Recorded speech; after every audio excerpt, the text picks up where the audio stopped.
Hello વિદ્યાર્થી મિત્રો, આપ સૌનું આપને યુટ્યુબ ચેનલ પર હાર્દિક સ્વાગત છે। તો આજે હું તમારા માટે લઈને આવી ગઈ છું ધોરણ 7 વિષય હિન્દી પાઠ 2 તબિયત તુમ્હારી આતી હૈ ના અભ્યાસ અને સ્વાધ્યાયનું સંપૂર્ણ સોલ્યુશન, તે પણ આપણી નવી બુક પ્રમાણે। તે પહેલાં તમે જો આપણી ચેનલને લાઇક શેર અને સબસ્ક્રાઈબ ન કરી હોય તો તે જરૂરથી કરી દેજો।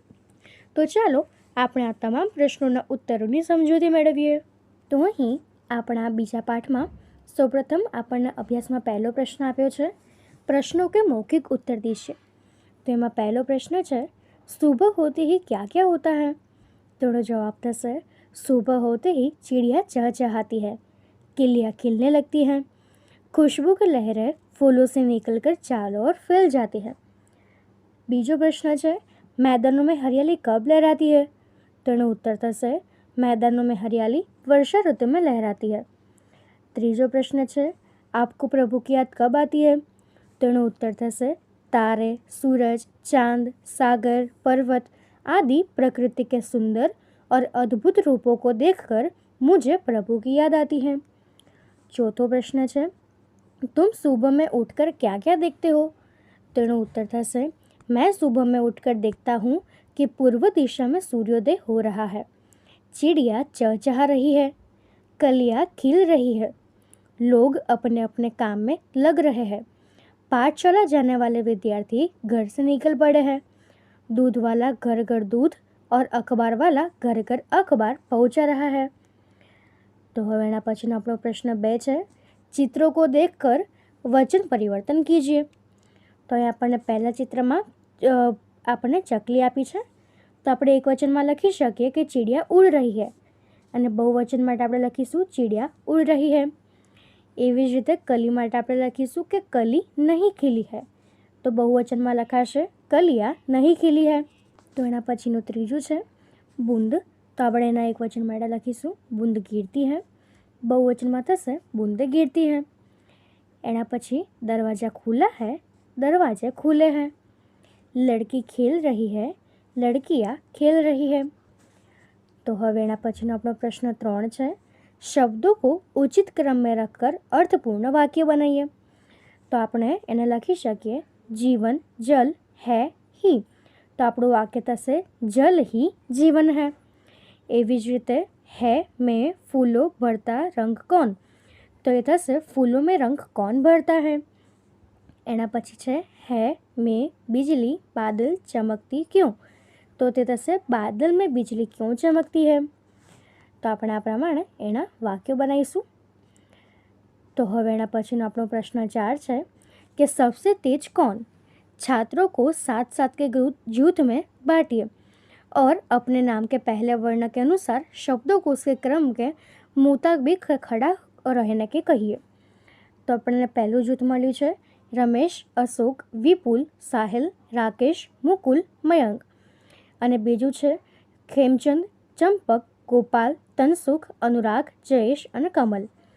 તો આપણા ઉત્તરમાં એને જો આપણે ગોઠવીએ શબ્દકોશના ક્રમમાં, તો પહેલા માટે થશે અશોક, મયંક, મુકુલ, રમેશ, રાકેશ, વિપુલ અને સાહિલ, અને બીજા માટે થશે અનુરાગ, કમલ, ખેમચંદ, ગોપાલ, ચંપક, જયેશ અને તનસુખ। तो હવે એના પછીનો પ્રશ્ન 5 છે, नीचे दिए गए शब्दों के अर्थ शब्दकोश में से ढूंढकर तेजी से कौन बता सकता है? તેમાં આપણને સૌપ્રથમ શબ્દ આપ્યો છે કૂક, તો તે થશે કોયલ કી બોલી। બીજું છે ઈરાદા, તો એ થશે સંકલ્પ। ત્રીજું છે તરોવર, તો તે થશે શ્રેષ્ઠ યા બડા વૃક્ષ। ચોથું છે મુગ્ધ, તો તે થશે મોહિત। એના પછી પાંચમું છે ગુજારિશ, તો તે થશે નિવેદન। તો હવે એના પછીનો આપણો સ્વાધ્યાય, એમાં આપણો પહેલો પ્રશ્ન છે નિમ્નલિખિત પ્રશ્નો કે उत्तर दीजिए। તો એમાં પહેલો પ્રશ્ન છે चिड़िया खुशी के गीत कब गाती है? तो એનો ઉત્તર થશે चिड़िया बहुत सवेरे खुशी के गीत गाती है। એના પછીનો બીજો પ્રશ્ન છે सुबह होने पर प्रकृति में कैसे बदलाव आते हैं?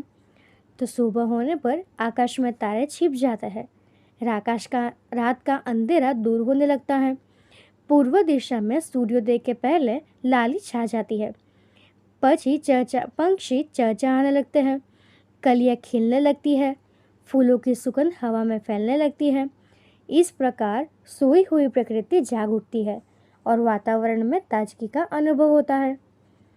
तीजो प्रश्न है, पृथ्वी पर हरियाली कब छा जाती है? उत्तर, वर्षा ऋतु में धरती को पानी मिलता है, वीरान पड़ी धरती पर घास उगती है, सूखे पौधे हरे हो उठते हैं, पेड़ों को नया जीवन मिलता है, उनके हरे पत्तों की शोभा बढ़ती है। इस प्रकार वर्षा ऋतु में पृथ्वी पर हरियाली छा जाती है। तो હવે એના પછીનો ચોથો પ્રશ્ન છે, हरियाली कहाँ कहाँ दिखाई देती है? तो वर्षा ऋतु आने पर मैदान में हरी घास उग उठाती है, खेतों में हरी फसलें लहराती है, हरे भरे पेड़ पौधे झूम उठते हैं, बागों और जंगलों में भी हरियाली की बहार छा जाती है, सूखे पर्वत हरे हो जाते हैं। इस प्रकार वर्षा ऋतु में धरती पर जहाँ देखो वहाँ हरियाली दिखाई देती है। तो હવે એના પછીનો આપણો પ્રશ્ન 2 છે, નિમ્નલિખિત કાવ્ય પંક્તિ કા ભાવાર્થ लिखिए। તેમાં આપણી પહેલી કાવ્ય પંક્તિ છે, કલિયા દરવાजे खोल खोल जब दुनिया पर मुस्काती है। तो આપણે એનો ભાવાર્થ લખીશું कि सुबह होने पर कलियाँ भी जैसे नींद से जाग उठती है, उनकी बंद पंखुड़ियाँ खुलने लगती है, वे मानो सोने वाले पर मुस्काती हो और कहती है कि हमारी तरह तुम भी हंसो और मुस्कुराओ, आलस और उदासी को दूर भगाकर काम में लग जाओ।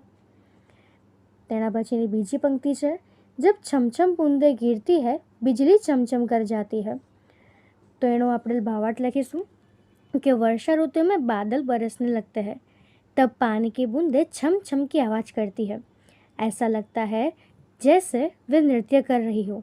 उस समय बिजली भी चमकती है, ऐसा लगता है कि जैसे बूंदों का नृत्य देखकर आकाश का चेहरा खुशी से चमक उठता है।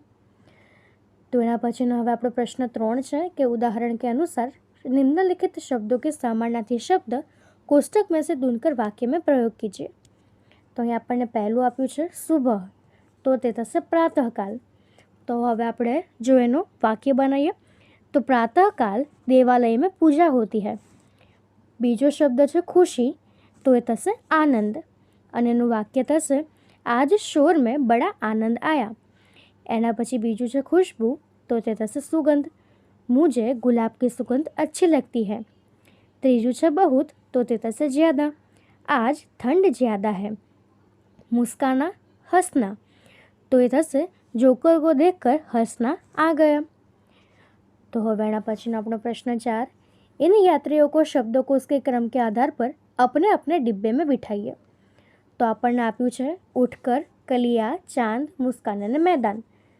તો હવે આપણે જો એને લખીએ તો તેને આપણે આવી રીતે જોઈન્ટ કરીશું કે ઉઠકર તો તે થશે અહીંયાથી આ વાળું, કલિયા તો એ આ થશે, મેદાન તો આ થશે, ચાંદ તો એ અહીંયાથી થશે અને મુસ્કાન તો આ રીતે થશે। તો આપણે આ રીતે આને જોઈન કરવાના છે।